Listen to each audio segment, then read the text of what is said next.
You're being pierced right now. Trillions of particles. They're passing through you, through your house, through the whole planet. And they leave nothing behind. No trace. They're like telegrams, silent ones, from the most violent deaths out there in the universe. These particles are neutrinos, and catching them, actually catching them, is changing the story. The story of how a star dies. Because these invisible things, these messengers, they show us the final moments of a star. Moments no telescope can ever see. So you follow that, from the heart of a star as it collapses, down to detectors. Detectors buried deep in the Antarctic ice, listening for screams from that cosmic dark.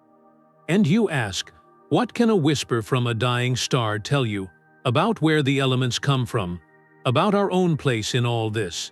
And how do you even build a trap for a ghost?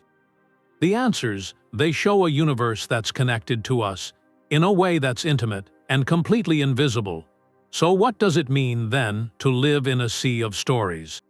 Stories you can never actually feel. In 1930, Wolfgang Pauli had this desperate idea. He was looking at radioactive decay, and the energy didn't add up. It seemed to vanish, so he proposed a particle you couldn't see. He wrote to colleagues, almost apologizing, said he'd done a terrible thing. He'd imagined a particle that couldn't be detected. He called it a neutron, but we know it now as the neutrino, a ghost invented to balance the books, and what a ghost it is. A neutrino is a fundamental piece of the universe, but it's not like anything else. Almost no mass, no electric charge, and this is the crucial part, it interacts with matter so weakly it might as well not be there. John Bockall, who spent his life chasing neutrinos from the sun, called them the ultimate escape artists. They slip through everything. Right now, trillions are passing through your body every second. From the sun, from cosmic rays from the distant past. And they leave no sign. To understand them, you have to know they come in 3 types or flavors: electron neutrinos, muon neutrinos, tau neutrinos. And they don't stay in one form. A neutrino born as one flavor will change into another as it travels. A quantum dance called oscillation. That's the key to studying them. Because that transformation tells us they have a tiny bit of mass, it reveals secrets about their nature. How weak is the interaction? Think of it this way. For a typical neutrino to have a decent chance of being stopped, it would need to pass through a wall of lead 1 light year thick. A light year, that's the scale. Which makes February 1987 all the more astonishing. A star exploded in a nearby galaxy, the Large Magellanic Cloud. Hours before the light from that supernova reached Earth, 3 detectors around the world registered a tiny burst. 24 little ticks. They were neutrinos. They'd escaped the collapsing core instantly, while the visible explosion was still fighting its way out. It was the first direct proof these ghosts were real. Proof they carried news from the front lines of stellar death. So let that sink in. We are all, constantly, bathed in a silent flood of particles from the most violent events across time and space. They move through us as if we aren't even here. That constant, invisible connection. What does it tell us about our place in a universe where catastrophe is a messenger? Inside a massive star, in its final moments, the conditions are extreme. The core is iron, built up over the star's life. The pressure and heat there are so intense that matter itself starts to behave differently. That iron core, which had been the star's engine, becomes its end. It can't produce energy anymore to support the weight above it, so it fails almost instantly. The core collapses. This collapse isn't silent. It creates a flood of neutrinos. As Adam Burrows says, neutrinos are the main signal from these events. The energy released in the collapse is enormous, and 99% of that energy, nearly all of it, isn't in light or heat. It's carried away by neutrinos. For roughly 10 seconds, that one dying star will produce more neutrinos than everything else in the universe combined. The mechanism is specific. As the iron core falls inward, the gravity forces protons and electrons together. They combine into neutrons, And each time that happens, it releases an electron neutrino. That's neutronization. It creates the first, sharp pulse of neutrinos. Then the collapse stops. The core is now a dense ball of neutrons, a proto-neutron star. It's incredibly hot, billions of degrees. It needs to cool down. But it can't cool with light because the density traps light. So it cools by emitting neutrinos. All three types: electron, muon, tau. These thermal neutrinos stream out for about 10 seconds, taking the star's energy with them. That's the main signal, the long release after the first spike. Supernova 1987A showed this. The 24 neutrinos we detected weren't random. Their energy and their timing fit the theory exactly. A few neutrinos came first, the Neutronization Pulse. Then the main wave arrived, the thermal neutrinos. Those 24 detections were proof. They confirmed the core became a neutron star, and that neutrinos carried the energy. So when a giant star dies, the light we see is just a byproduct. The real event, the core's change, is announced by a silent tide. The star's final scream is a neutrino whisper. Which creates a problem. If the death cry is that faint, that ghostly, how do you build an instrument to hear it? Building a trap for a ghost means you have to rethink what it means to observe something. You can't catch a neutrino directly. It barely notices matter, so the strategy is to wait. Wait for the 1 in a trillion that, just by chance, bumps into something. You build an enormous target, a quiet one, an incredibly patient one. You need so much material that even a ghost will leave a mark sometimes. That's why the big detectors are monuments to scale. In Japan, there's Super-Kamiokande and it's a tank as tall as a 15-story building filled with 50,000 tons of water. The water is so pure it acts like a giant window. At the South Pole, there's IceCube. It uses a cubic kilometer of ancient glacial ice, turns the ice itself into the instrument. The principle is the same. Use the water or the ice as the target. Line it with thousands of ultra-sensitive light sensors. You're not trying to stop the neutrino. You're waiting for it to make something you can see. That something is Cherenkov radiation, a faint blue glow. When that 1 in a trillion neutrino does hit an atom in the water or the ice, it can produce a charged particle. An electron or a muon. If that particle moves faster than light can travel through that medium, through the water or the ice, it disturbs the atoms around it. It creates a shockwave of light, like a sonic boom but for light. A faint, cone-shaped flash of blue light lasts a few billionths of a second. This is where the engineering comes in. The walls are lined with photomultiplier tubes. They're not light bulbs, they are the opposite. They're darkness hunters. They take that single, faint photon of blue light and amplify it. Make it millions of times stronger into an electronic signal. But the universe is noisy. Cosmic rays from space are always hitting the Earth, making similar flashes. So these detectors are buried, deep underground or under a mile of ice, using the planet as a shield to block all that interference. Even then, the data is a mess. A chaotic mess. Sophisticated computer algorithms have to sift through billions of background events to find the unique signature of a real neutrino. Take IceCube. To build it, engineers used a custom hot water drill, melted holes over a mile deep into the Antarctic ice. Into each hole, they lowered a string of 60 optical sensors, each the size of a basketball. They did that for 86 holes, created a three-dimensional grid frozen in time. The ice itself, under that immense pressure, becomes perfect, ultra-transparent. The whole array monitors a volume of ice equal to 1 billion tons of water. It's a telescope built not to look up, but to look down, using the Earth to filter out everything but neutrinos. It says something about us that we go to these lengths to observe the unobservable. We bury ourselves in mines, we freeze ourselves at the ends of the Earth. All to catch a fleeting blue whisper from a star that died long ago. And once we catch that whisper, we have to ask what story it tells. An alert comes up on a screen. It's not from a telescope. It's from machines buried in ice, in rock.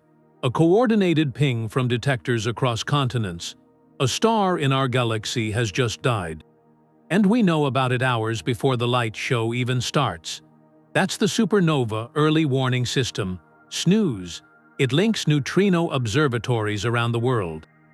One researcher said it turns our planet into one giant antenna, listening for the death of stars. Its purpose is simple: to give astronomers the earliest possible heads up. When that alert sounds, every major telescope on Earth and in space can swing into position. Point at the right patch of sky. Wait to capture the very first flicker of visible light. This changes everything. Instead of stumbling on a supernova already blazing, we can watch it be born. The early warning comes from the physics of the explosion itself. When a massive star's core collapses, it happens in stages. The instant the core crushes into a proto-neutron star, it releases an enormous burst of neutrinos. These particles, they interact with almost nothing. They fly out of the stellar core at nearly the speed of light. They escape unimpeded.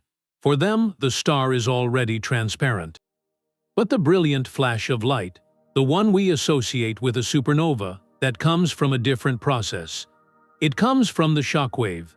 That titanic rebound from the collapsed core has to plow its way outward. Through the dense outer layers of the star.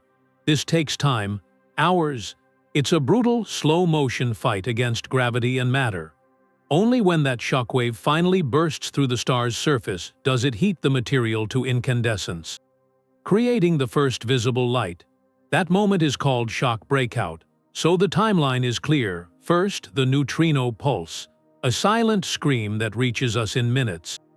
Then, hours later, the shock breakout, the first visible light. Finally, over days and weeks, the supernova reaches peak brightness as the debris glows. Now consider a supernova not in a distant galaxy, but here in our own Milky Way. The last one witnessed was Kepler's star in 1604. Statistically, we are overdue. If one happened tonight, the neutrino signal wouldn't be a handful of particles, it would be a flood. Detectors like Super-Kamiokande and could record thousands. Tens of thousands of neutrino interactions in a few seconds.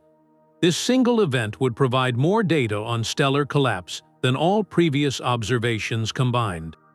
It would turn theoretical models into precise, measured science overnight.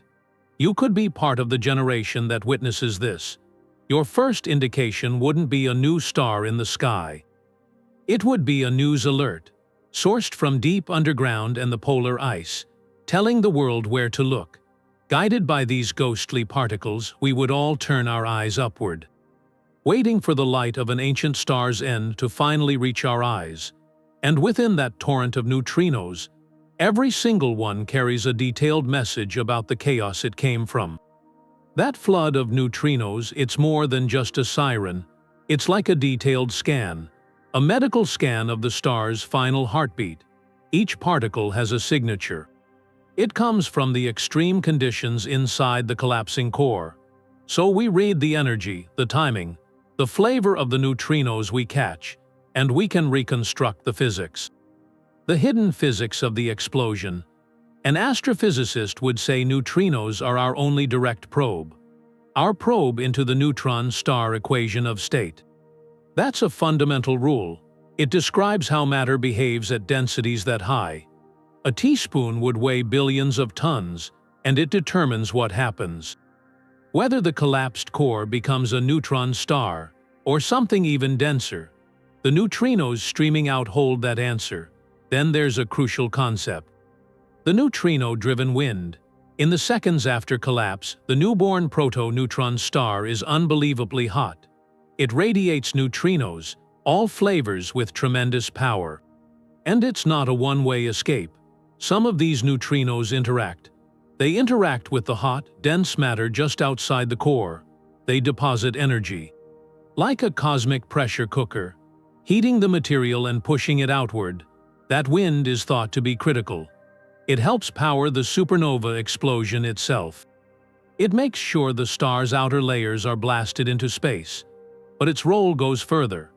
As this neutrino-heated material expands and cools, it becomes a perfect forge. A forge for creating the heaviest elements. The conditions are just right. Atoms capture neutrons rapidly, building up elements like gold, platinum, uranium. So the ghost particles aren't just messengers of destruction. They're midwives to creation. To decode this, scientists look for specific clues in the signal. The total number of neutrinos detected tells us the gravitational energy released, the sheer energy of the collapse, and the way the signal fades over time, its cooling curve, that shows how fast the newborn neutron star sheds its heat. Then there are subtle shifts. Shifts in the ratio of electron neutrinos to the other flavors. That can provide evidence of neutrino oscillations. Oscillations happening within that incredibly dense stellar medium. A phenomenon we can't replicate on Earth. Every detail is a piece of the puzzle. Researchers feed this data into supercomputer simulations, immense simulations. They start with a model of a collapsing star and let it run, checking if the virtual neutrinos their simulation produces match the real signal, the one we detected. It's a process of cosmic feedback. A handful of particles from a star that died decades ago can refine our models. For the next one, we're left with an act of interpretation. A profound one, we're handed a whisper, a faint pattern of light in a tank of water or ice, and from it, we have to reconstruct the final seconds of a giant. What does it mean to listen that intently? To the universe's most violent farewells, it means we're learning to read a language written not in light, but in the most elusive particles nature has to offer. And if we can hear the scream of one star that clearly, then what about the murmur? The combined murmur of every star that has ever died. That whisper becomes a chorus. A constant hiss across the neutrino sky.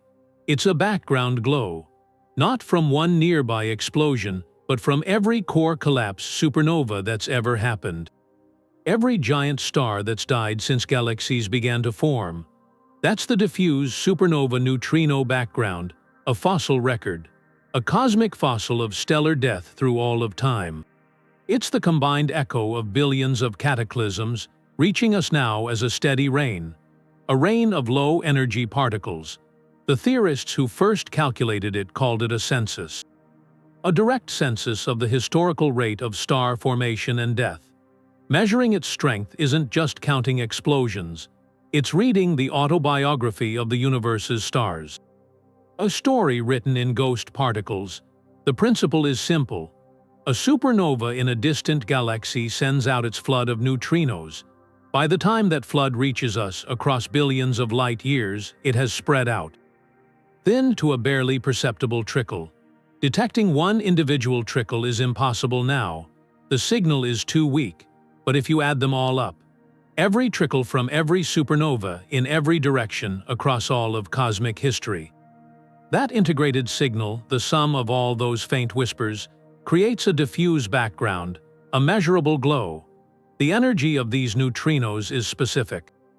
They arrive with energies between 10 and 30 mega-electronvolts, lower than the high-energy neutrinos from blazars, but higher than the ones from our Sun. That creates the major experimental challenge. The hunt becomes a game of exquisite subtraction. Detectors have to sit in profound quiet, shielded from cosmic rays. And then they have to identify and remove all other signals. The two biggest backgrounds are much closer to home. First, antineutrinos from nuclear reactors on Earth. Second, neutrinos from the Sun. Distinguishing the faint supernova chorus from this local noise is like trying to hear a symphony in another city while standing in a busy train station. This pursuit defines modern neutrino astronomy. Experiments are undergoing radical upgrades to finally hear the chorus, the Super-Kamiokande and detector in Japan, for instance. It's had a major enhancement. Scientists dissolved a rare Earth element called gadolinium into its enormous water tank. The reason is, when an antineutrino from a past supernova interacts in the water, it produces a neutron. That neutron wanders for a moment before being captured. Gadolinium is exceptionally good at capturing these free neutrons, and when it captures one, it gives off a distinctive flash. A second, delayed flash of gamma-ray light. That telltale signature is the key. It lets physicists separate the supernova background from the far more common interactions of other particles. It's like giving the detector new ears, tuned to one specific note in the cosmic static. So every day, Super-K and other experiments like it listen. They filter out the noise from reactors and the sun. And they search for that faint excess hum, the combined whisper of all the giant stars that have ever lived and died, to contemplate that expands our sense of scale. You move from the story of a single star's dramatic end to the grand narrative of stellar life and death across the eons. It turns the universe into a resonant chamber, still vibrating with echoes of ancient violence. And if we can hear the whispers of normal supernova, then what about the shouts? The shouts from even more exotic and violent cosmic catastrophes. The cosmic choir of dying stars isn't the only thing sending these ghostly messages. There are other catastrophes, more exotic ones, screaming in the neutrino spectrum. You have a star, like our Sun, orbiting the center of its galaxy. Its path takes it too close to the supermassive black hole there. The tidal forces become overwhelming. The black hole's gravity pulls harder on the side of the star facing it than the far side. The star isn't just swallowed. It's stretched and shredded into a long, thin streamer of gas. A tidal disruption event. Stellar spaghettification. That stream of stellar material swirls into a violent accretion disk around the black hole, heating to incredible temperatures, shining brightly across the electromagnetic spectrum. But theorists believe something else happens in that maelstrom. The chaotic, magnetized plasma can act as a natural particle accelerator. Protons get caught in shockwaves within the disk and are whipped to nearly the speed of light. When these relativistic protons collide with other particles or photons, they create pions, and these pions are unstable.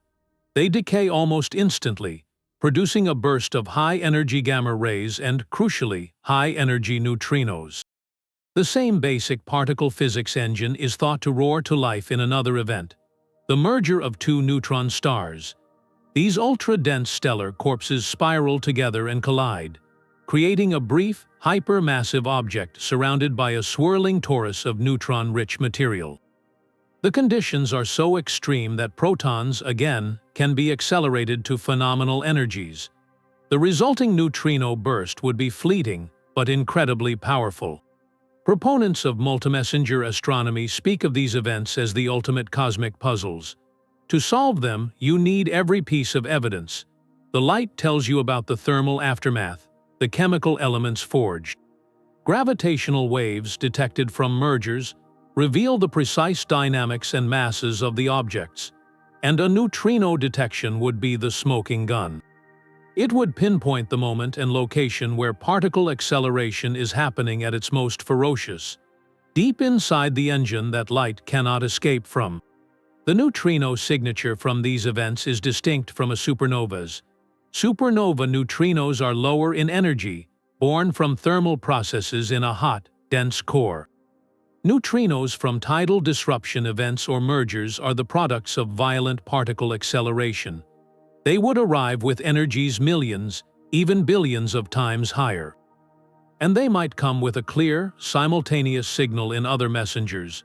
We've already seen hints that this new astronomy is real. In September 2017, the IceCube detector at the South Pole recorded a single, extremely high-energy neutrino. It sent out an automated alert. Astronomers swung their telescopes to the direction it came from. What they found was a blazar, a galaxy with a supermassive black hole at its center, shooting a jet of radiation directly at Earth. This blazar, known as TXS 0506 plus 056, was in a state of heightened activity. The correlation was too strong to ignore. For the first time, we had a compelling link between a high-energy neutrino and a specific object in the sky. It proved these ghost particles could trace their origins back to the universe's most powerful particle accelerators. This one event expanded the entire scope of neutrino astronomy. It moved the field beyond the study of stellar death to the study of black hole engines and relativistic jets. So we have to ask, if a single blazar can send a neutrino we can detect, what other monsters are out there broadcasting their existence in this silent code? What about the mergers we see through gravitational waves, or the mysterious fast radio bursts? The hunt for these exotic neutrinos is pushing our technology to its absolute limits, demanding a new generation of detectors. Ray Davis set up his experiment in a South Dakota gold mine. He had a tank, 600 tons of cleaning fluid, perchloroethylene. The idea was to catch neutrinos from the sun. A solar neutrino hits a chlorine atom in the fluid, and it turns into radioactive argon. Davis would extract those few argon atoms and count them. He did that for decades. But he only found about a third of the neutrinos the models said should be there. That was the solar neutrino problem. It wasn't an experiment failure. It was a signal. Our understanding of the neutrino was wrong. The particles were there, but they were changing, oscillating between types on the way from the sun. His chlorine detector couldn't see that change. That tank in the mine was the start. It led to bigger detectors. Masatoshi Koshiba, who led the Kamiokande experiment in Japan, had a philosophy. To catch more ghosts, you need a bigger net, much bigger. The technology had to change from passive chemistry to active, real-time observation. That was the water Cherenkov detector. Kamiokande and then Super-Kamiokande. Enormous tanks of ultra-pure water. When a neutrino interacts in the water, it can create a particle moving faster than light can move in water. That produces a faint blue flash, Cherenkov radiation. Thousands of light sensors on the tank walls catch that flash. They can figure out the neutrino's energy and even the direction it came from.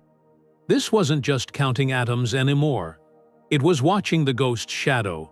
The technology kept scaling up. The Sudbury Neutrino Observatory in Canada used 1,000 tons of heavy water. It solved the solar neutrino problem, proved oscillation was real. The Antares experiment used a cubic kilometer of the Mediterranean Sea. The deep, dark water itself was the detector. But the biggest scale is at the bottom of the world. The IceCube Neutrino Observatory. It turned a cubic kilometer of Antarctic ice into an instrument. They used a hot water drill, melted holes 2.5 kilometers deep into the ice, lowered strings of sensors into them, basketball-sized optical sensors. 86 strings with 60 sensors on each string. The water refroze, locking them in place. A three-dimensional grid in the clearest ice on Earth. IceCube isn't looking for the sun's neutrinos. It's built for the most energetic ones, from black holes, merging stars. It uses the whole planet as a shield to block out other cosmic noise. So that's the journey. From a tank of cleaning fluid in a mine to a cubic kilometer of instrumented ice. Each generation of detectors built on the puzzles left by the last. A collaboration across nations and decades. To stand at the IceCube lab at the South Pole is to see a monument, not just to physics, to the collective will to see the invisible. You build a net that turns a continent into a telescope, and then you see what it catches. You're 1,000 meters underground inside a mountain in Japan. There's a cavern, and in it, this huge tank. 40 meters tall, 40 meters wide. It holds 50,000 tons of water so pure it's almost an insulator. And the walls, the ceiling, the floor, they're covered with these golden orbs. Over 13,000 of them. Photomultiplier tubes. Each one is like an eye waiting for a single photon. It doesn't feel like a lab, it feels like a temple. A cathedral built just to listen for the faintest whispers of the universe. This is Super-Kamiokande and one of the most important sentinels in the hunt for ghost particles. For decades, it's studied the steady rain of neutrinos from the sun, the constant flux from cosmic rays hitting the atmosphere. But its main role is as a watchman. It's on permanent alert, waiting for the sudden shout of neutrinos from a dying star in our own galaxy. Researchers talk about its unique talent directionality. When a neutrino interacts in that ultra-pure water, it creates a charged particle. That particle emits a cone of Cherenkov light, and the pattern of which tubes light up, and in what precise nanosecond order. That lets scientists reconstruct not just the energy of the neutrino, but the direction it came from. For a supernova, that's everything. If an alert goes out, knowing which patch of sky to point every telescope toward. That's the difference between capturing history and missing it. That's why Super K is a cornerstone of the supernova early warning system. Snooze, it's part of a global network. If multiple detectors separated by continents see a burst of neutrinos within seconds of each other, the signal is confirmed. It's not a drill. A star has just ended its life, and Super K's data would help astronomers triangulate the source, turn a general alert into a specific cosmic address. The detector's design gives it a detailed view of the neutrino burst itself. It has excellent energy resolution. It can measure precisely how energetic each ghost particle is. It can also distinguish to a degree between the different flavors of neutrinos: electron, muon, and tau. That's crucial because a supernova produces all three types, but in different amounts and at different times. The initial burst is a flood of electron neutrinos from the neutronization of the core. Then comes a broader thermal pulse of all flavors as the newborn neutron star cools. By analyzing the timing, the energy, the flavor mix of the thousands of neutrinos it would catch from a galactic supernova, Super K could help physicists map the internal dynamics of the collapse. In breathtaking detail, and there's been a major upgrade. By dissolving a compound of gadolinium into the water, the detector becomes far more efficient at capturing neutrons. That upgrade is tuned for an even more elusive target: the diffuse supernova neutrino background, that faint glow from all past supernova. Its signal often involves a neutrino interaction that creates a neutron. Catching that neutron is the key to picking the signal out of the background noise.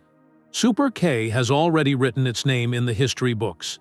When supernova 1987 A exploded in the Large Magellanic Cloud, its predecessor, Kamiokande, was operational. It detected 11 of the 24 or so neutrinos caught worldwide. It was a monumental proof of concept. Those few data points confirmed the basic theory of core collapse. But modern models show if a similar event happened today, Super K should see many, many more. The fact that it saw only a handful back then tells us something about the limits of early detectors, or maybe subtle details of that particular star's death. It underscores that each supernova is an individual, and that brings us to a central virtue in this field: patience. Super-Kamiokande has been watching silently for over 2 decades. It hasn't seen a nearby supernova burst in that time, but its vigilance is unbroken. Every second of data is collected, analyzed, and stored. The scientists who maintain it know they're waiting for an event that could happen tomorrow or in 100 years. They keep the water pure, the sensors calibrated, the systems ready. It's a long-term bet on the universe's violence, a watch shared with another giant in one of the most remote places on Earth. At the other end of the Earth, there's another Sentinel. It's watching under conditions that are almost as alien as space. The South Pole is an ice desert, a place of profound silence and extreme cold. The sun doesn't set for 6 months, and then it doesn't rise for 6. Here, the IceCube Neutrino Observatory turns the Antarctic ice sheet itself into an instrument. It's the world's largest neutrino detector, but its purpose is different. Super K watches for the lower energy burst from a nearby dying star. IceCube hunts for the faint, rare flashes of the highest energy neutrinos. Particles that have journeyed from the most violent corners of the cosmos, far beyond our galaxy. When IceCube first turned its frozen eye to the sky, it made a discovery. One that reshaped the field. Researchers found a diffuse, constant rain of these high-energy neutrinos, coming from all directions. A spokesperson for the collaboration noted the surprise. said it opened a window on a universe we simply could not see with light alone. These weren't neutrinos from our sun or our atmosphere. These were astrophysical neutrinos, carrying energies millions, even billions of times greater than those from a supernova. Their existence proved something, that somewhere out there, cosmic accelerators of unimaginable power were at work. And they were broadcasting in this ghostly channel. The detection principle is simple, a masterpiece of engineering simplicity. IceCube uses a cubic kilometer of the clearest, deepest Antarctic ice as its detection medium.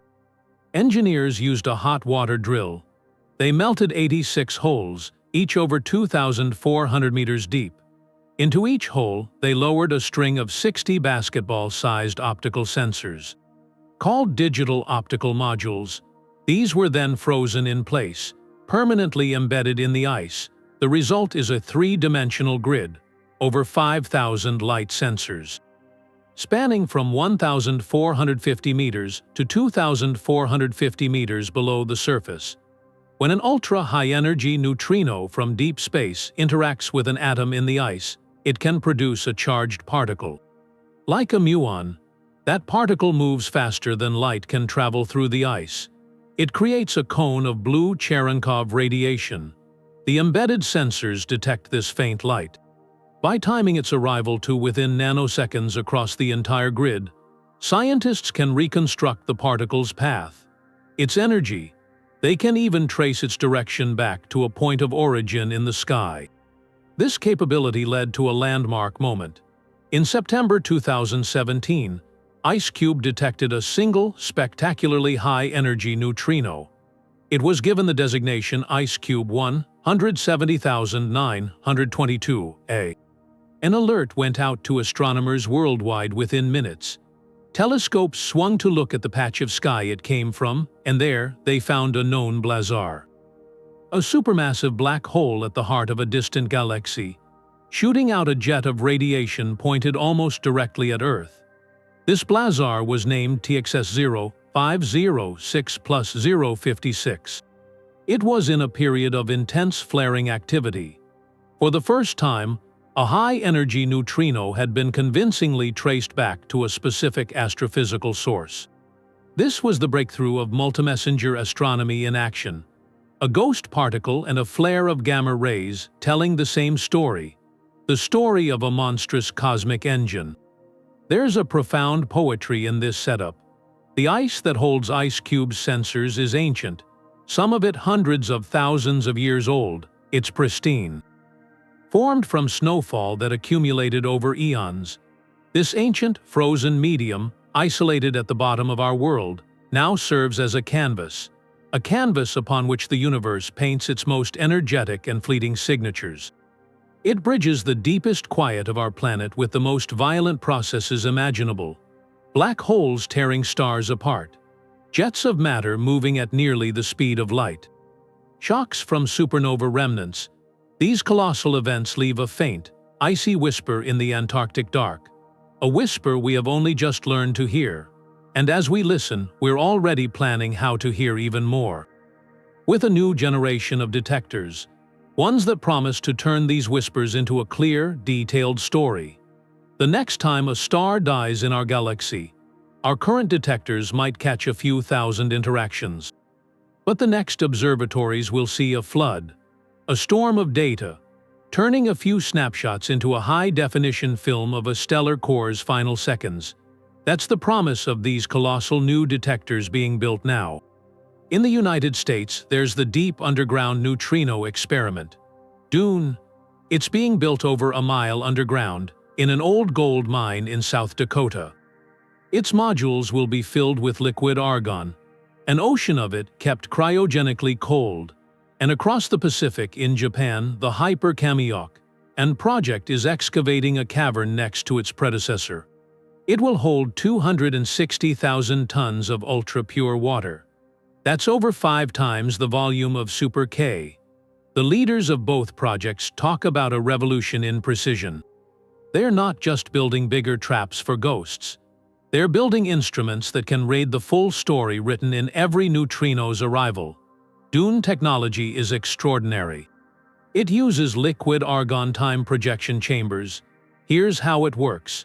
A neutrino interacts with an argon nucleus inside the detector. It knocks electrons loose. And these electrons drift through the liquid argon under a strong, uniform electric field. As they drift, they create a faint trail of ionization. Sophisticated wire planes at the chamber ends capture this signal in 3 dimensions. The result is a detailed, millimeter-scale image, a particle track you can see. This fine-grained tracking lets DUNE do something current detectors struggle with. It can identify, with remarkable clarity, exactly which flavor of neutrino caused the event. Was it an electron neutrino, a muon neutrino, or a tau neutrino? That flavor identification is the key. It's how you decode the complex physics inside the supernova. These 2 giants have different strengths. Super-Kamiokande, and with its vast water volume, is designed for immense statistics.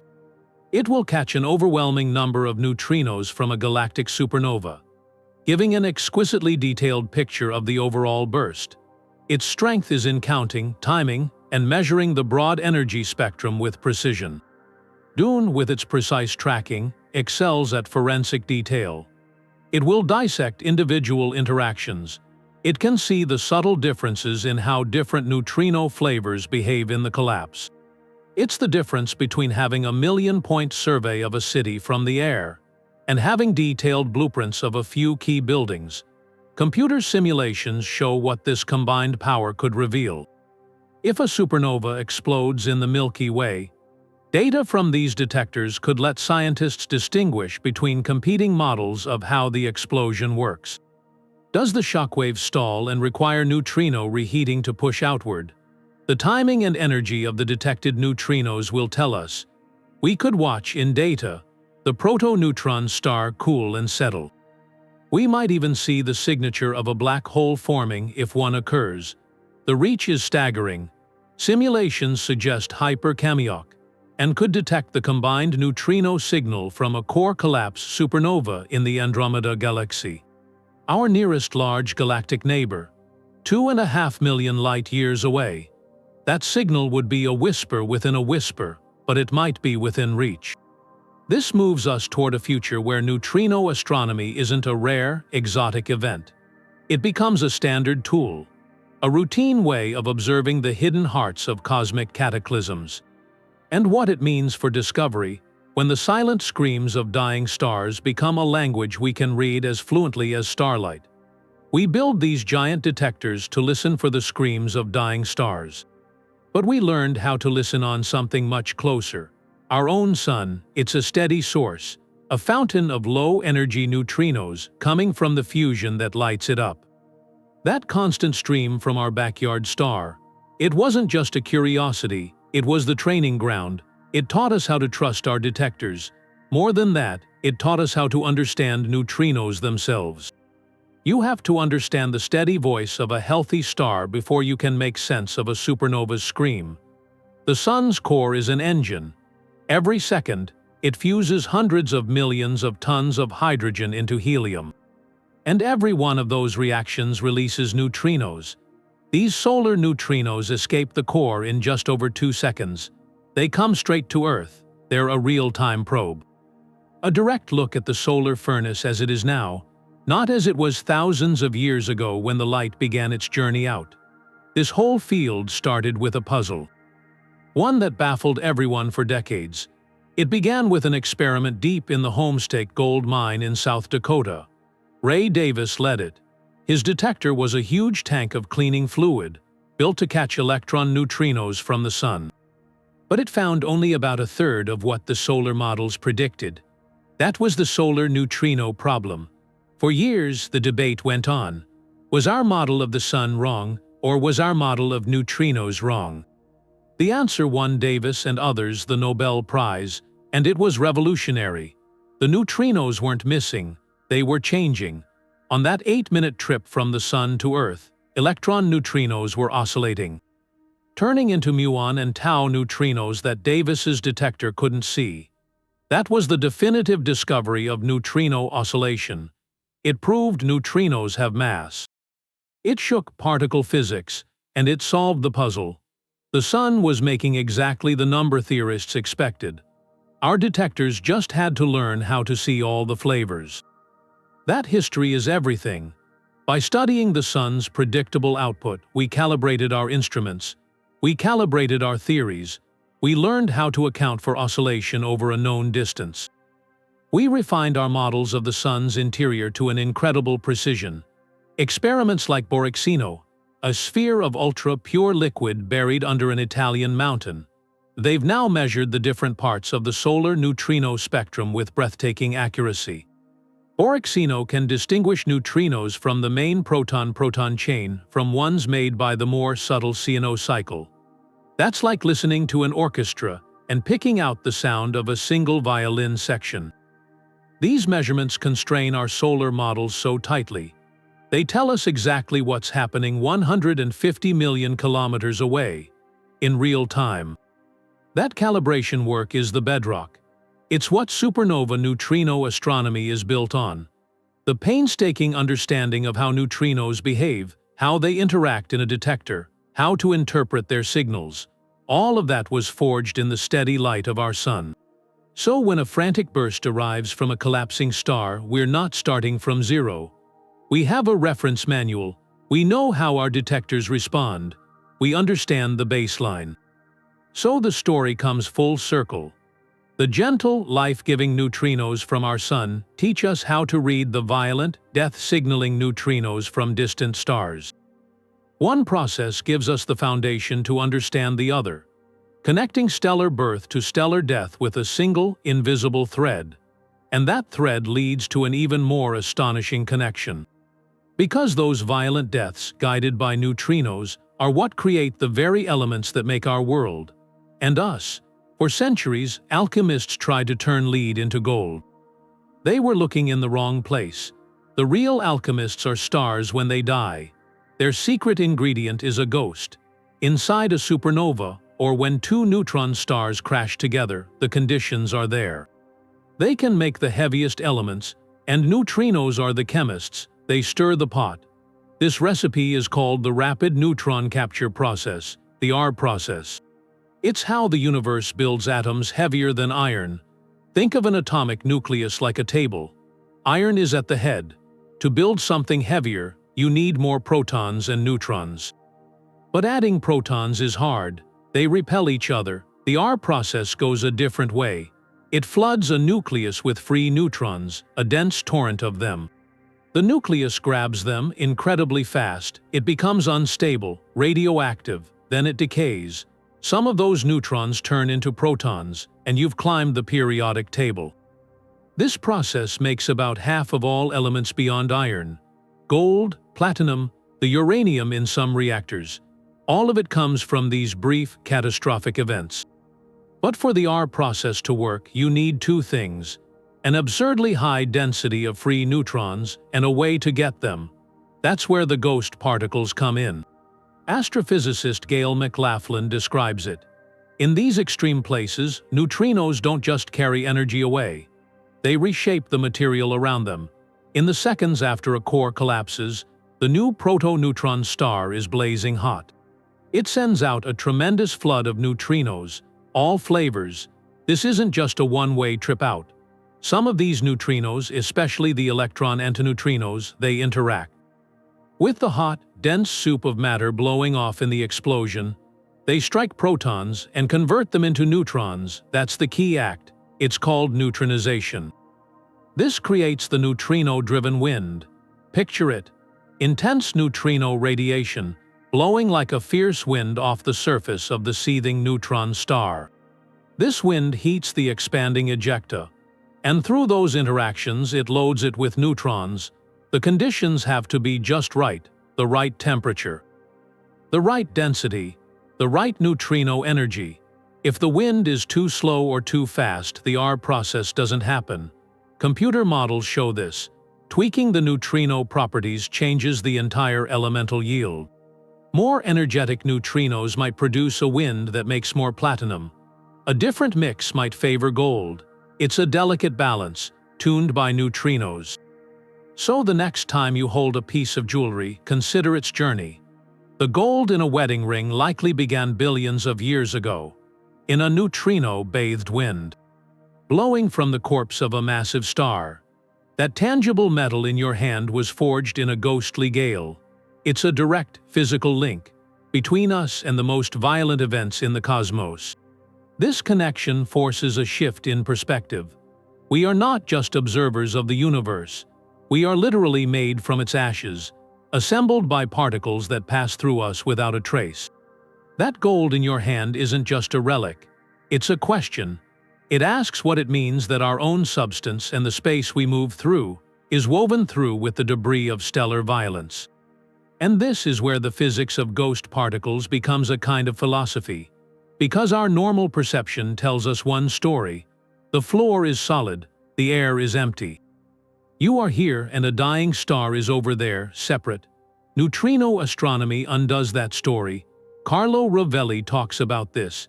He says science doesn't just describe the world. It shows us again and again that the world is nothing like it seems. Neutrinos are the perfect case. They show us that empty space isn't empty. It's a dense fabric of ancient stories, and they're streaming right through us. We aren't just in the universe. The universe is actively passing through us, writing its history into what we are. And that challenges three deep intuitions. The first is our sense of time. A neutrino hitting a detector in Japan today might have left its source, a supernova, back when dinosaurs walked the Earth. We aren't looking at the past through a telescope. We're being physically intersected by it. The present moment becomes a crossroads. Events from vastly different epochs converge, right inside our labs and inside us. Second, it changes our concept of observation. To see something, light bounces. To hear, air vibrates. Those are interactions, but to catch a neutrino, you wait for an event so rare it's almost a miracle. Observation isn't an act of reaching out. It's an act of profound patience. It's making a space quiet enough to hear a whisper from a scream that happened a million years ago. It redefines what it means to witness. And third, it forces a necessary humility. Every second, trillions of these messengers from cosmic furnaces pass through your body. They leave no trace. The most violent events in the galaxy are unfolding inside you, and they leave no mark. It shows a scale of force and a fragility of our perception that is truly cosmic. We live submerged in a sea of ghosts. A cosmic neutrino background, it's a silent, ceaseless rain carrying stories of creation and destruction. Your morning coffee, the page of a book. The night sky, they're all transparent to this endless flow. Just consider that connection for a moment. Feel the weight of it. You are a nexus. The stories of dead stars are continually told there, unheard. This might feel like abstract wonder. But the human drive to build traps for these ghosts, that relentless effort, has given us remarkably practical gifts. So the question changes. It shifts from what it means to what it builds. That connection to the cosmos, it's built on something very earthly. Ingenuity, and that ingenuity always spills over. You can ask why we put so much into catching particles from stars that exploded far away. The answer is in the side effects. The beautiful, unpredictable side effects of chasing a ghost. Engineers on these projects face extreme challenges. How to see the invisible.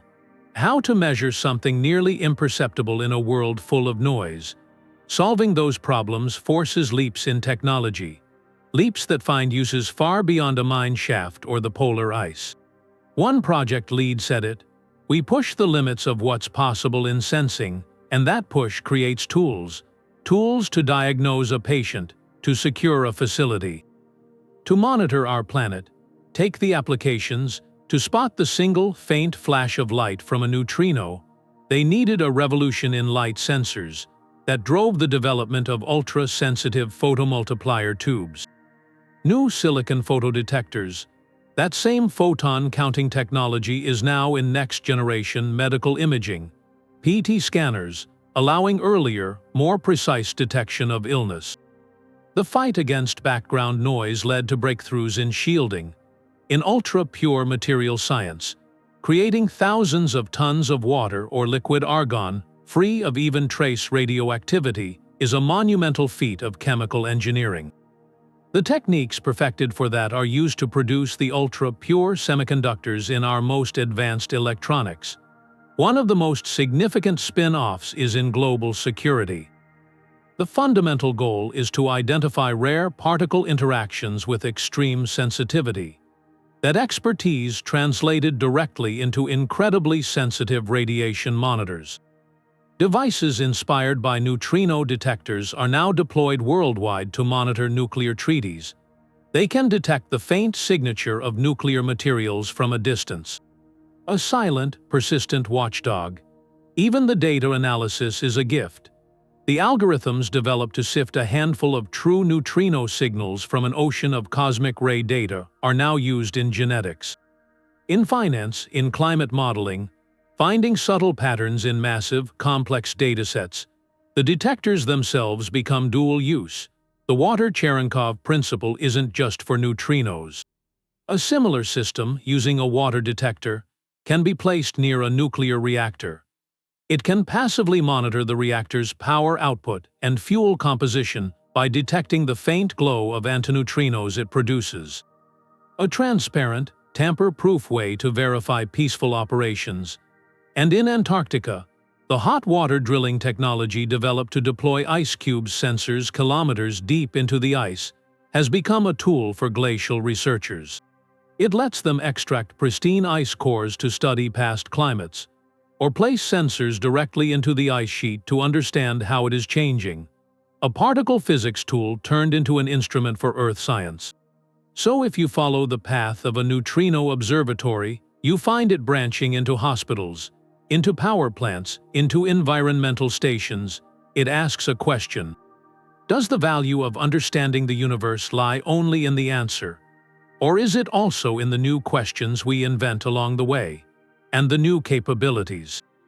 This kind of work is never done in isolation. It requires a symphony of minds and hands from across the globe. This global network of innovation, it's held together by an even larger human network. You have people listening from the frozen silence of the South Pole, from the quiet depths of a mine in Canada, a mountain in Japan, a lab under an Italian mountain. Thousands listening for the same cosmic whisper. Modern neutrino astrophysics, it can't exist in a single nation. It's built on shared resources, shared data. A shared sense of wonder. One collaboration leader said it. Our greatest discovery might be the model of open science itself. We're not competing to catch the first neutrino from a supernova. We collaborate so we all catch it together. So the whole world learns from it immediately. That ethos defines every major project. Take the supernova early warning system. SNOOZE, it's not a physical detector. It's a digital handshake between experiments spread across the planet. When a detector sees something Super-Kamiokande and in Japan, or Borexino in Italy, or HALO in Canada, a sudden spike of neutrinos that could mean a stellar collapse, it sends a time-stamped alert to a central server. The system waits. It listens for a second, independent confirmation from another detector on a different continent. Only when multiple eyes see the same event does SNOOZE send out a global alert. To astronomers everywhere, that cross-verification is crucial. It filters out a local glitch, a machine hiccuping. It confirms a true astrophysical event is happening. It turns individual instruments into a single, planetary-scale observatory. The diversity behind this is staggering. IceCube alone involves over 300 scientists from more than 50 institutions across a dozen countries.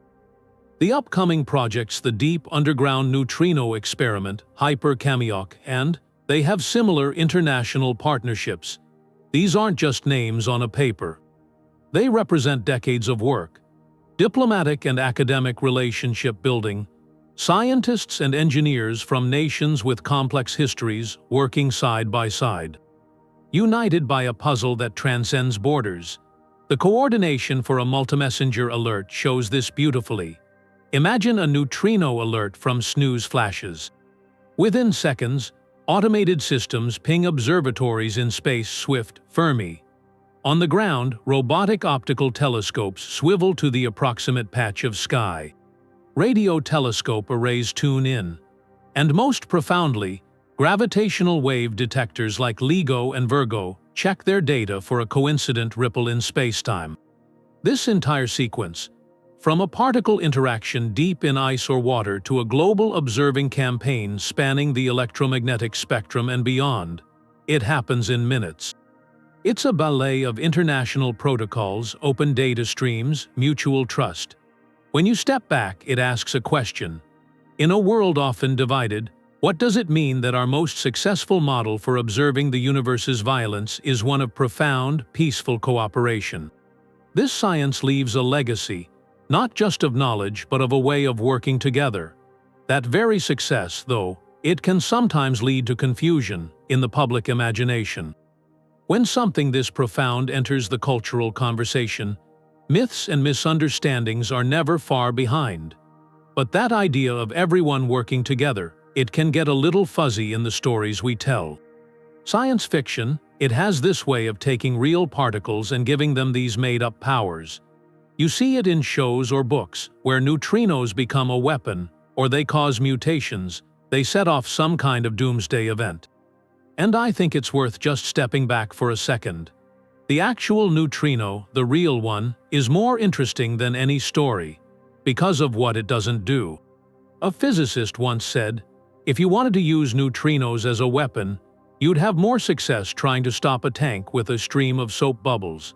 The distance between the sci-fi idea and the fact it's enormous. Neutrinos are harmless, they don't have a charge, their mass is tiny, almost nothing, and the key thing is they hardly ever interact. There's a property for that, the cross-section for interaction. It's a number so small.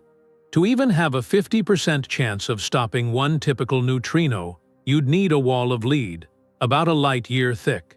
That's 6 trillion miles of solid lead. We don't have that, so they just go through almost everything. Every second, trillions are passing through your body, through the whole Earth and out the other side, and not one of them notices you. They've been doing that since you were born. They're ghosts, present but with no physical effect. Take a few of the specific stories. The neutrino bomb is probably the biggest one. The logic doesn't work because a bomb needs to put energy into a target. And neutrinos, by their nature, they don't deposit energy in matter, they just leave. Even the huge burst of neutrinos from a supernova, if it was just a few light years away, would flood through the Earth without heating it up in any way we could measure.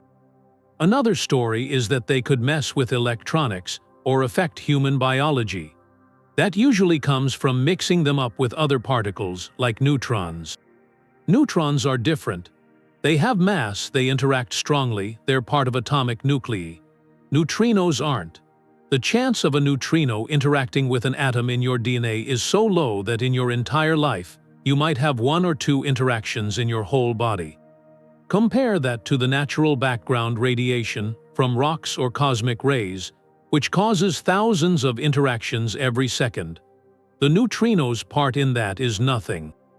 It's lost in the noise, so why does the story keep going? Maybe because the truth feels too odd. A particle that's everywhere but does nothing to us, it goes against our gut feeling. We expect something that's fundamental to have an impact we can feel. But the real wonder isn't some fictional danger. It's that transparency. That's what lets them be messengers. Carrying news from places light can't immediately get out of. And now, when wrong information can spread as easily as neutrinos pass through a planet, that distinction it matters. Seeing the real, quiet marvel of these ghost particles without the layer of story, that deepens how we understand science. It lets us feel a real awe for the universe. Not a made-up version, and with that clearer picture we can better see the genuine mysteries, the ones that are still unanswered. Science, at its best, replaces one big mystery with a set of smaller, more precise ones.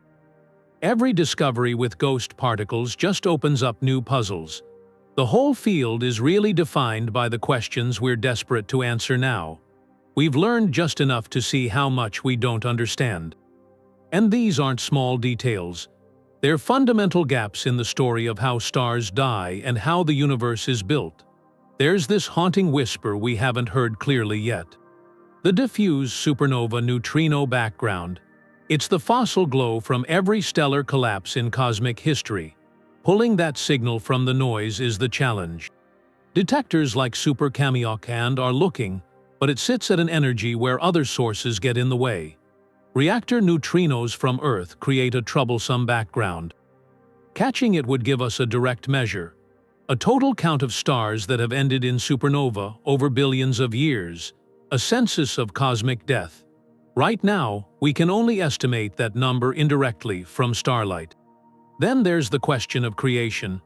We say neutrinos help forge heavy elements in the R process, but the precise recipe is unknown.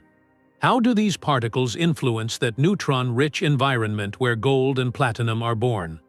Does the flavor of the neutrino, or its energy, change the final yield of elements we see? Computer models show it matters, but we need real data from an actual event to pin down the alchemy. And that ties directly to another huge mystery. What's the exact role of neutrinos in the supernova explosion itself? We think they help push the shockwave out, reviving a stalled collapse. But the details are messy. Simulations still struggle to produce robust explosions. The neutrinos carry the data we need to solve this. Beyond what we know exists, there's what might be hiding. The idea of sterile neutrinos, a hypothetical fourth flavor that doesn't interact via the weak force at all, only through gravity. If they're real, they could be a component of dark matter. They could dramatically affect how neutrinos oscillate inside the extreme density of a collapsing star. Their existence would rewrite textbooks, but so far, hints from certain experiments are just that, hints. Not confirmations. The dream scenario, the one event that could answer many of these at once, is a core collapse supernova in our own Milky Way. Astronomers talk about it with a mix of hope and a kind of solemn respect. Hope, because it would deliver tens of thousands of neutrino events to our detectors, a flood of data. It would transform the field from a study of hints to a study of high-definition reality. And that respect, because such an event, while perfectly safe from the neutrinos themselves, would mean the loss of a star in our galactic neighborhood. A visible change in our night sky. It would be a moment of profound scientific gift, wrapped in the context of a cosmic passing. That tension is the heartbeat of this science. To sit with the excitement of the unknown, to let the questions themselves be the engine. The drive to build bigger, listen closer, think deeper. And that drive is now focused on an ultimate, ambitious vision for the future.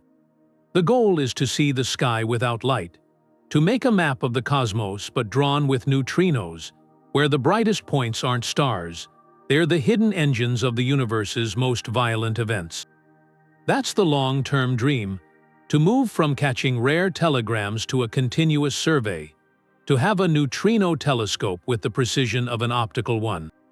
The roadmap talks about turning these ghost particle detectors into true astronomical instruments. The challenges to get there are immense. First, scale. To see fainter sources, you need a bigger net. The probability of catching a neutrino is so small that your detector's volume is everything. More volume means more potential interactions. That builds the statistics you need for a clear image. Second, direction. When a neutrino interacts in IceCube, we trace the path back to a region of the sky. But that region can be large, several degrees across. The full moon is about half a degree. To pinpoint a source, you need to shrink that error circle. That requires new detection techniques, more precise timing of the signals as they ripple through the array. Third, energy range. We want to see the extremely high-energy neutrinos from black hole jets, but also the lower-energy ones from ordinary supernova in distant galaxies. Catching those requires detectors tuned to different signals, and an exceptional ability to filter out local background noise. So what's being built? The next generation isn't one machine. It's a global suite of specialized eyes. In Antarctica, projects like the Ascarian Radio Array (ARA) and ORINNO are pioneering a new method. They don't look for blue light in ice, they listen. When an ultra-high-energy neutrino interacts, it can produce a faint radio pulse. By planting antennas across the ice sheet, these arrays aim to detect that whisper, covering vast areas to catch the rarest events. Meanwhile, beneath the Mediterranean Sea, the KM3NT telescope is under construction, using deep seawater as its detection medium. It will complement IceCube's view of the southern sky with a detailed watch of the northern hemisphere, particularly towards the center of our own Milky Way. Its design, with densely packed optical sensors, aims for better tracking of neutrino paths.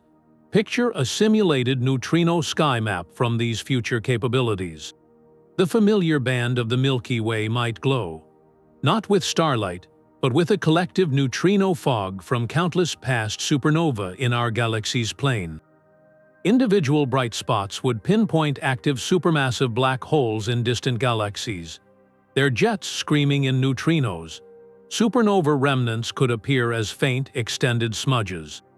But the most thrilling possibility is the blank space, the spots on the map where nothing should be according to our maps in light. Yet a bright neutrino source appears. What hidden monster would that reveal? A completely new class of object, shrouded in dust or hidden behind cosmic veils, finally betraying its presence through the only particle that can escape its depths. This map wouldn't just show us known things in a new way. It promises to show us things we never knew were there at all. That silent map was just one part of a much bigger shift. Astronomy itself is changing. For a long time, we studied the universe by collecting light. Every telescope did that. Now we're learning to listen, to feel the cosmos in new ways. This is Multimessenger Astronomy, where we don't just see things, we hear ripples in space-time. We catch ghostly particles from hidden places. To get the full story of an event, you need all these messengers. Each one brings a piece the others can't. Light shows us the surface, the heat, the chemistry, the aftermath of an explosion spreading out. Gravitational waves are different. They are a direct recording of massive things moving violently. Two black holes spiraling in, neutron stars crushing together. They tell us about mass and spin, and how gravity works when it's pushed to the extreme. Then there are neutrinos. Their power is that they don't care. They come straight from the heart of the chaos, from inside a collapsing core or a particle jet. Magnetic fields don't stop them. Dense matter doesn't trap them. They're the only direct witness to the engine room. There was that event in 2017, when gravitational wave detectors felt two neutron stars colliding. Telescopes around the world pointed to that spot. They saw the kilonova, a flash that made heavy elements gold and platinum. It was a triumph, seeing and hearing it at the same time. But something was missing. The neutrino detectors didn't get a clear signal from that merger. Finding one would have been the final confirmation. It would have told us directly about the particle acceleration in the chaos right after the collision. It would have completed the picture. We already have hints of how this three-part story goes. That high-energy neutrino IceCube traced back to a blazar. That was a multimessenger event. The neutrino alert made astronomers search across all wavelengths. They found the blazar flaring, emitting powerful gamma rays. The neutrino told us particles were being accelerated to insane energies inside that jet. The gamma rays showed us the spectacular aftermath. It was a conversation between the inside and the outside of the same cosmic object. Think about the ideal detection. It starts deep underground or in the ice. A cluster of neutrino interactions appears with an energy that says it's from space. An alert goes out worldwide in seconds. At almost the same time, a gravitational wave observatory hears a chirp from the same general direction. The combined alert triggers a response. Every telescope points there. Gamma-ray burst satellites swing into action. What you get is a symphony of data. The gravitational waves paint the prelude, the dance of the massive objects. The neutrino burst is the climax, the moment of catastrophic energy release from the core. And the light across all wavelengths is the epilogue, the expanding debris and the creation of new elements. This isn't science fiction. This is the model being built now. To be an astronomer today is to be a translator, piecing together a story from these different languages of the universe. It means the next big discovery won't come from a single eye on the sky. It'll come from a global network of ears and hands, all listening for the same story told in different ways. The beauty now is that everyone can watch. You can be part of this cosmic detective story, just a bystander to these discoveries as they happen. The hunt for ghost particles isn't locked in a lab. It's a public spectacle, and the tools are right there. Science communicators will point you to the social media accounts, the websites of the big collaborations themselves. That's your direct line. Follow IceCube Neutrino Observatory. Check the Snooze website, the Supernova Early Warning System. These teams post updates. They explain new results in plain language. Sometimes they share the raw excitement of a potential signal. You start to know the personalities behind the science, the researchers who live for this. For a deeper dive, there are documentaries that take you inside the detectors, to the South Pole, down into the mines. Planetarium shows everywhere are adding neutrino astronomy now, showing the universe in a light you can't see. Citizen science projects for analyzing the data are rare, it's complex, but there are other ways. You can follow NAS, pages on Multimessenger Astronomy. You can subscribe to alerts from science news aggregators set for Astrophysics. There are astronomy apps that can integrate supernova alert feeds. So imagine this. A normal evening and a notification pops up on your screen. A major observatory has issued a neutrino alert. A potential source. You open your Sky Map app, input the coordinates, and hold your phone up to the stars. You're looking at that patch of darkness, and you know that right now, invisible, a torrent of particles from a catastrophic event light years away is passing through you. Through your phone, in that moment you are connected. You are a witness. That feeling, that shared sense of wonder, is why an engaged public matters. It builds support for the long-term projects. It inspires the next generation. It reminds us the story of the cosmos is, in a way, our collective story too. The data and the technology, that's one part. But behind the alerts, behind that blue light, there are people. There's a scientist spending a winter at the South Pole Station. The sun doesn't rise for months. Temperatures can go below -100 degrees. Their job is to keep the detector's surface systems running, which means going outside into that white silence to fix things. It's isolation, it's stark. It's a commitment measured in seasons, or a technician working 2 kilometers down in an old gold mine in South Dakota, where they're building a new experiment.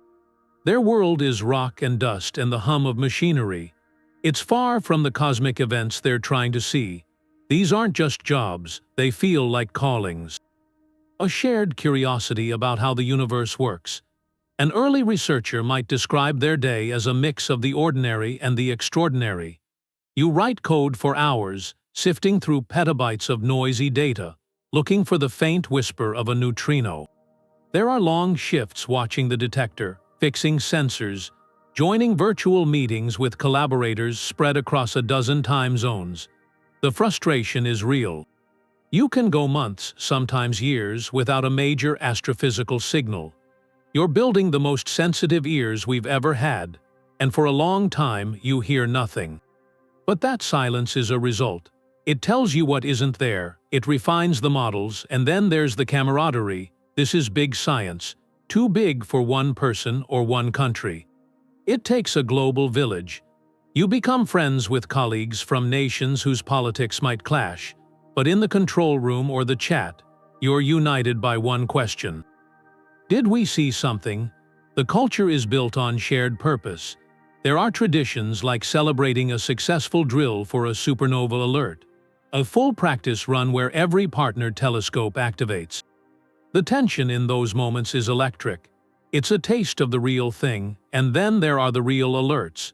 A potential signal flashes on a screen. The chat rooms light up. Scientists waking up in Japan, having lunch in Europe, starting their day in the US.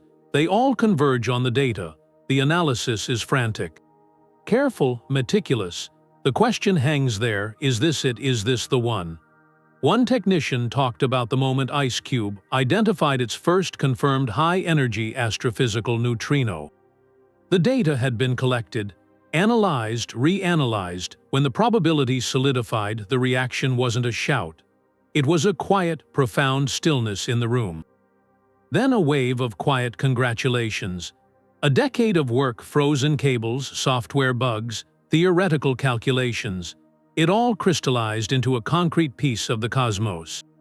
That moment of shared triumph, of collective discovery, that's the fuel. These stories show the hunt for ghost particles is a human endeavor. It's powered by curiosity, by perseverance against huge logistical and intellectual challenges, by a desire to listen to the stories the universe is telling. That human element turns scribbles on a blackboard into an understanding of a dying star's final heartbeat.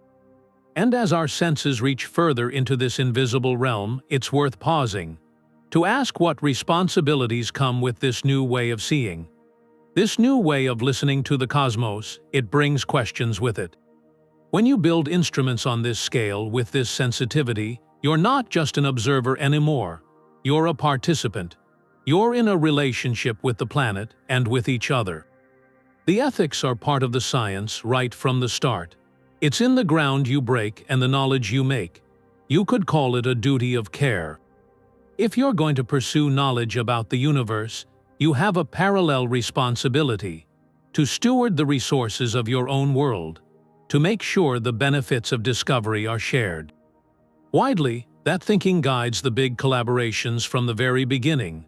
Take the environmental footprint. To build a detector like Super-Kamiokande, and you have to move enormous volumes of rock.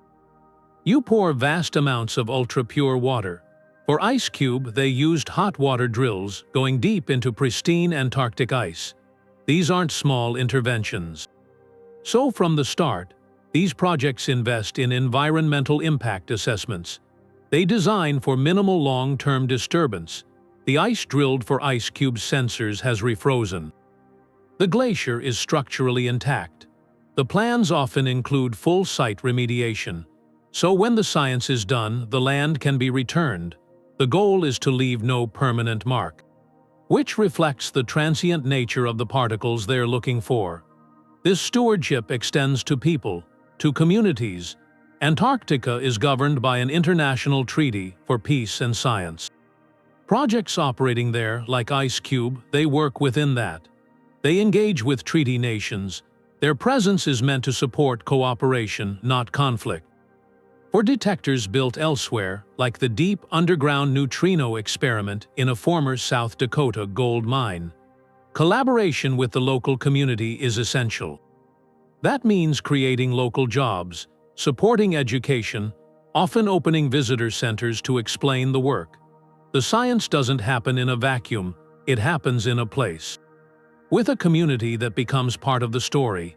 Then there's the knowledge itself. The data from these billion-dollar projects isn't hoarded, it's shared. Open science is fundamental. After initial verification, neutrino data is made public, available to researchers and students anywhere. Alerts from the Supernova early warning system go out to astronomers globally. Telescopes from every continent can join the observation. This commitment to open data builds global scientific capacity. It lets a student in a country without a major detector still work on the frontier of astrophysics. It ensures the cosmic story we're piecing together is built by a chorus of voices, not a single one, and the technologies that come from this quest, the advanced photonics, the radiation detection methods, the data algorithms, they find peaceful paths. The same sensitive detectors that spot neutrinos can monitor nuclear reactors for safety, for non-proliferation. The clean room techniques advance semiconductor manufacturing. The data processing tools get used in medicine, in climate science. The collaborations actively promote these spin-offs, turning cosmic curiosity into tangible earthly benefits. So as we stretch our senses to catch whispers from dying stars, we're compelled to ask, how do we make sure this expansion of awareness, this profound new connection to the universe, ultimately serves all of humanity? A physicist once apologized for a particle he thought we might never see. That particle, the neutrino. And now we know trillions of them pass through the Earth, through us, every second. Without a trace, we learned to listen. We built tanks of water deep underground. We built detectors in the polar ice, all to catch the faintest signal from a dying star. A few things became clear. These ghost particles are an early warning system. They bring news of a supernova collapse hours before the light gets out. They're diagnosticians. They show us the physics inside that hidden explosion. They're alchemists too. Their subtle interactions help forge the elements that make up our world. And they are partners in a new astronomy, where light and gravitational waves and neutrinos together tell the full story. It all comes back to connection. An invisible link. We are physically tied to the most distant cataclysms. The remains of ancient stars are in our bones. The whisper of their passing flows through us. A silent tide. It changes your sense of place. Carl Sagan said we are a way for the cosmos to know itself. And now we know that self-knowledge flows through channels we thought were empty. The night sky isn't just points of light. It's a living narrative of creation and transformation, written in a language we're just starting to learn. When you look up, you're looking into a story. You're connected to the violent, generative ends of those distant suns by an unseen thread, a thread of ghostly messengers. The hunt isn't over.